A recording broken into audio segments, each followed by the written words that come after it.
अस्सलाम वालेकुम dear students, welcome to another video. आज की इस वीडियो में हम पढ़ेंगे फ्यूचर परफेक्ट टेंस के बारे में। सबसे पहले है कि पहचान कैसे करनी है, हमने रिकॉग्नाइज कैसे करना है कि ये फ्यूचर परफेक्ट टेंस का फिक्र है। उर्दू फिक्रात के आखिर पर चुका होगा, चुकी होगी, चुके होंगे आता है। एग्जाम्पल्स देखते हैं।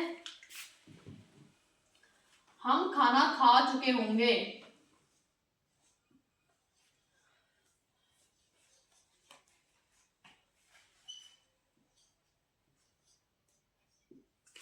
हम खाना खा चुके होंगे। अब इस सेंटेंस में एंड पर आ रहा है चुके होंगे, यानी कि ये फ्यूचर परफेक्ट टेंस का फिक्र है।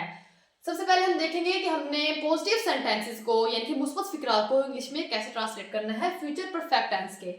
पॉजिटिव सेंटेंस,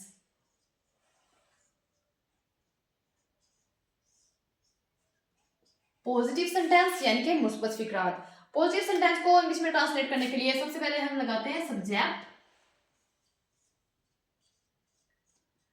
सबसे पहले हमने सब्जेक्ट लगाना, यानी कि सेंटेंस में जो फाइल है सब्जेक्ट है उसको सबसे पहले हमने ऐड करना है, सब्जेक्ट लगाना है। उसके बाद हमने हेल्पिंग वर्ब इसमें विल हैव और शैल हैव यूज करना है।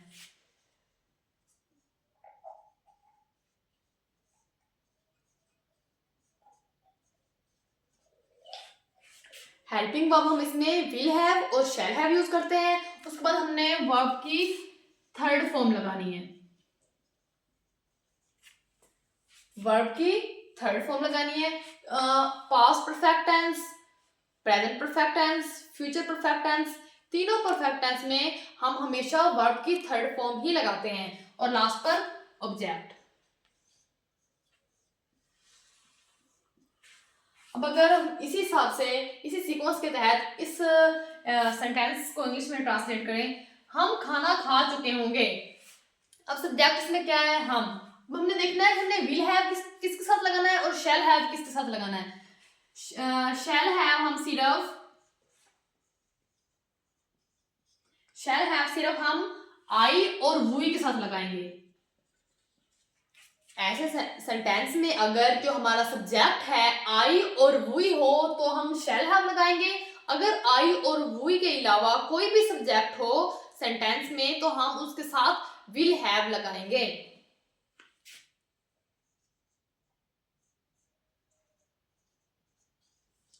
विल हैव हम तब लगाएंगे अगर हमारा सब्जेक्ट जो है वो he, she, it, they, you, singular या फिर प्लूरल हो तो। शैल हैव सिर्फ हम तब लगाएंगे जब हमारा जो सब्जेक्ट है वो आई और वुई हो, लेकिन विल हैव हम तब लगाएंगे जब subject he, she, it, they, you, singular और प्लूरल हो। अब इस हिसाब से अगर हम देखें हम खाना खा चुके होंगे, अब सब्जेक्ट क्या आ रहा है इसमें, हम यानी कि वुई, और हमने कहा है कि हमने वुई के साथ शैल हैव लगाना है। ट्रांसलेट करते हैं, we shall have helping verb use करने के बाद हम वर्ब की थर्ड फॉर्म लगाते हैं। फ्यूचर परफेक्ट टेंस में हेल्पिंग वर्ब यूज करने के बाद हम वर्ब की थर्ड फॉर्म लगाते हैं। फर्स्ट फॉर्म इसमें क्या बन रही है, खा चुकी यानी कि ईट। ईट फर्स्ट फॉर्म है, थर्ड फॉर्म होती है eaten. We shall have eaten food. हम खाना खा चुके होंगे, we shall have eaten food. अब हमने इसमें विल हैव इसलिए नहीं लगाया क्योंकि हमारा जो सब्जेक्ट है वो हम यानी कि वी है। अगर हम के बजाय यहाँ पर जैसे अली खाना खा चुका होगा, अब अली जो है वो सिंगुलर है तो हमने लिखना था Ali will have eaten food. हमने शैल हैव इसलिए लगाया क्योंकि जो हमारा सब्जेक्ट है वो वी है। हमने कहा है कि हमने आई और वी के साथ शैल हैव यूज करना है। नेक्स्ट है नेगेटिव सेंटेंस, यानी कि हमने फ्यूचर परफेक्ट टेंस के नेगेटिव सेंटेंसेस को इंग्लिश में कैसे ट्रांसलेट करना है। नेगेटिव सेंटेंस होते हैं मनफी फिक्रात जिसमें किसी चीज से मना किया गया हो। उनको इंग्लिश में ट्रांसलेट करने के लिए सबसे पहले हमने लगाना है सब्जेक्ट। सब्जेक्ट लगाने के बाद हमने विल नॉट हैव और शैल नॉट हैव की एडिशन करनी है। विल नॉट हैव और शैल नॉट हैव। उसके बाद हमने वर्ब की थर्ड फॉर्म लगानी है नेगेटिव में भी, और लास्ट पर ऑब्जेक्ट। सबसे पहले हमने सब्जेक्ट लगाना है, उसके बाद विल नॉट हैव और शैल नॉट हैव लगाना है। देन हम विल नॉट हैव और शैल नॉट हैव में से कोई एक, यानी कि हमने सब्जेक्ट के हिसाब से ये चूज करना है कि हमने विल नॉट हैव लगाना है या फिर शैल नॉट हैव लगाना है। और वो भी हमने, जैसे हमने पॉजिटिव सेंटेंस में देखा था कि हमने विल हैव किसके साथ लगाया है और शैल हैव किसके साथ लगाया, हमने उसी हिसाब से विल नॉट हैव भी लगाना है और शैल नॉट हैव भी। उसके बाद हमने वर्ब की थर्ड फॉर्म लगानी है और लास्ट पर ऑब्जेक्ट। एग्जाम्पल देखते हैं।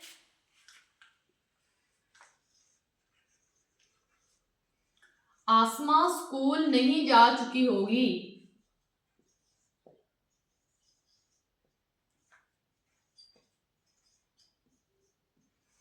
आसमा स्कूल नहीं जा चुकी होगी। अब सबसे पहले तो हमने देखना कि एंड पर क्या है। एंड पर है चुकी होगी, यानी कि ये फ्यूचर परफेक्ट टेंस का फिक्रा है।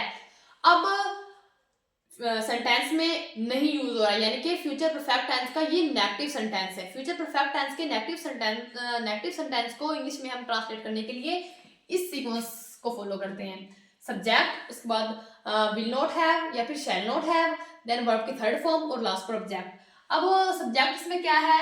आसमा। आसमा। अब सब्जेक्ट के हिसाब से हमने इसके साथ विल नॉट हैव लगाना है, क्योंकि हमने आसमा सिंगुलर है और सिंगुलर के साथ हम हमेशा विल नॉट हैव लगाते हैं। Asma will not have Asma school नहीं जा चुकी होगी। जाने की इंग्लिश होती है गो। हमने थर्ड फॉर्म लगानी है। फर्स्ट फॉर्म गो है, second form went, third form gone. Asma will not have gone to school.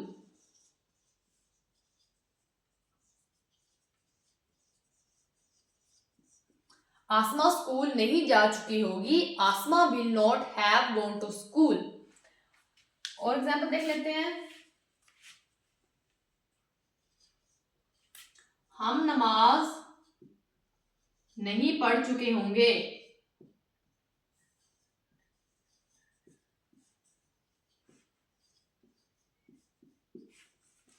हम नमाज नहीं पढ़ चुके होंगे।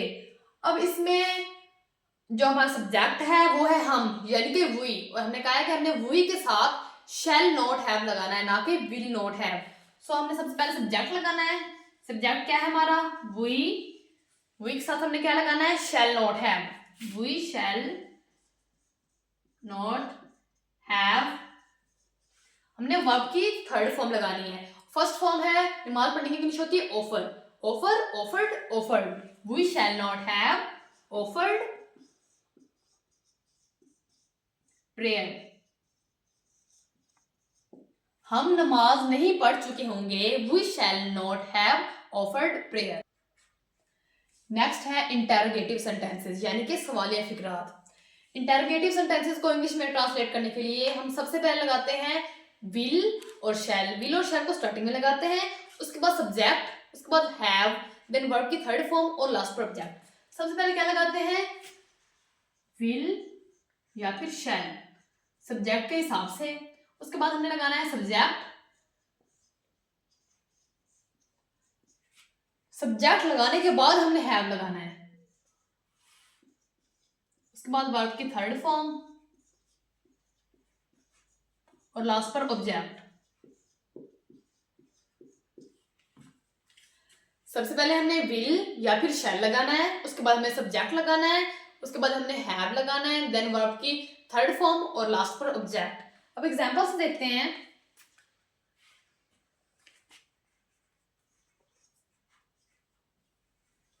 क्या आलिया कपड़े धो चुकी होगी?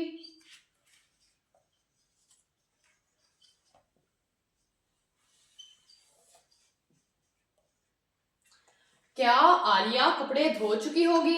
अब इसमें सब्जेक्ट क्या है? आलिया, यानी कि सिंगुलर है, और हमने सिंगुलर के साथ विल हैव का इजाफा करना होता है। सो हमने सबसे पहले क्या लगाना है, विल और शैल में से कोई एक लगाना था, यानी कि हमने विल लगा दिया यहाँ पर। विल लगाने के बाद हमने लगाना है सब्जेक्ट। सब्जेक्ट क्या है, Alia.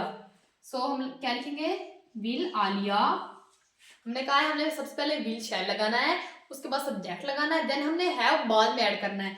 Will Alia then have, will Alia have, उसके बाद वर्ब की थर्ड फॉर्म। अब धोने की इंग्लिश होती है वॉश। फर्स्ट फॉर्म क्या होती है, वॉश। सेकंड फॉर्म भी वॉश होती है, थर्ड भी वॉश्ड ही होती है। तो हम क्या लिखेंगे, will Alia have washed clothes. क्या आलिया कपड़े धो चुकी होगी, will Alia have washed clothes. एक और एग्जांपल देखते हैं, क्या चपड़ासी घंटी बजा चुका होगा,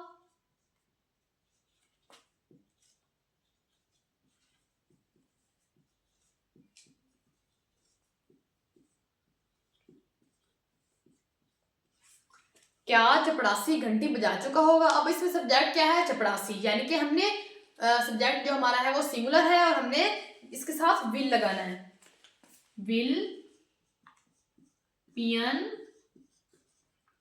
हैव, फर्स्ट फॉर्म होती है रिंग, रैंग, रंग। विल पियन हैव रंग द बेल।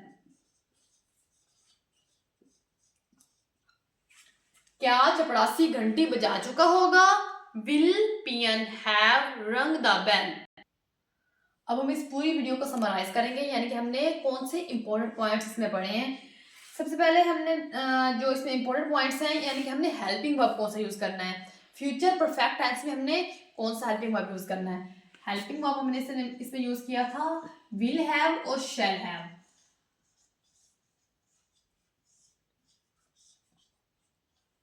हेल्पिंग वर्ब हमने यूज किए हैं विल हैव और शैल हैव। ऐसे सेंटेंसेस जिनमें सब्जेक्ट जो है हमारा आई और वुई होता है तो हम क्या लगाते हैं, शैल हैव। बाकी सबके साथ हमने विल हैव का इजाफा करना है। उसके बाद हमने वर्ब की कौन सी फॉर्म यूज किया इसमें,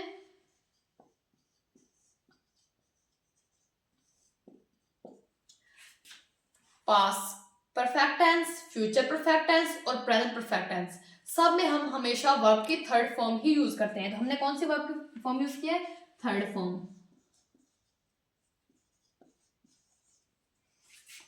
वर्ब की हमने थर्ड फॉर्म यूज किया। और सबसे अहम चीज जो थी कि पहचान, यानी कि हमें पता कैसे चलता है, हमने रिकॉग्नाइज कैसे करना है कि ये फ्यूचर परफेक्ट टेंस का फिक्रा है। तो उर्दू फिक्रात के आखिर पर चुका होगा, चुकी होगी, चुके होंगे, अगर ये वर्ड्स आ जाएं तो वो फ्यूचर परफेक्ट टेंस के फिक्रे होते हैं। हेल्पिंग वर्ब हमने विल हैव और शैल हैव यूज किया। वर्ब की हमने थर्ड फॉर्म यूज की। अगर ये पॉइंट्स जो इंपॉर्टेंट पॉइंट्स हम याद कर लें, मेमोराइज कर लें, तो हमें टेंस को सीखने में आसानी होती है। आज की वीडियो के लिए बस इतना ही। नेक्स्ट वीडियो देखने के लिए मेरे चैनल को सब्सक्राइब करें। शुक्रिया, अल्लाह हाफिज़।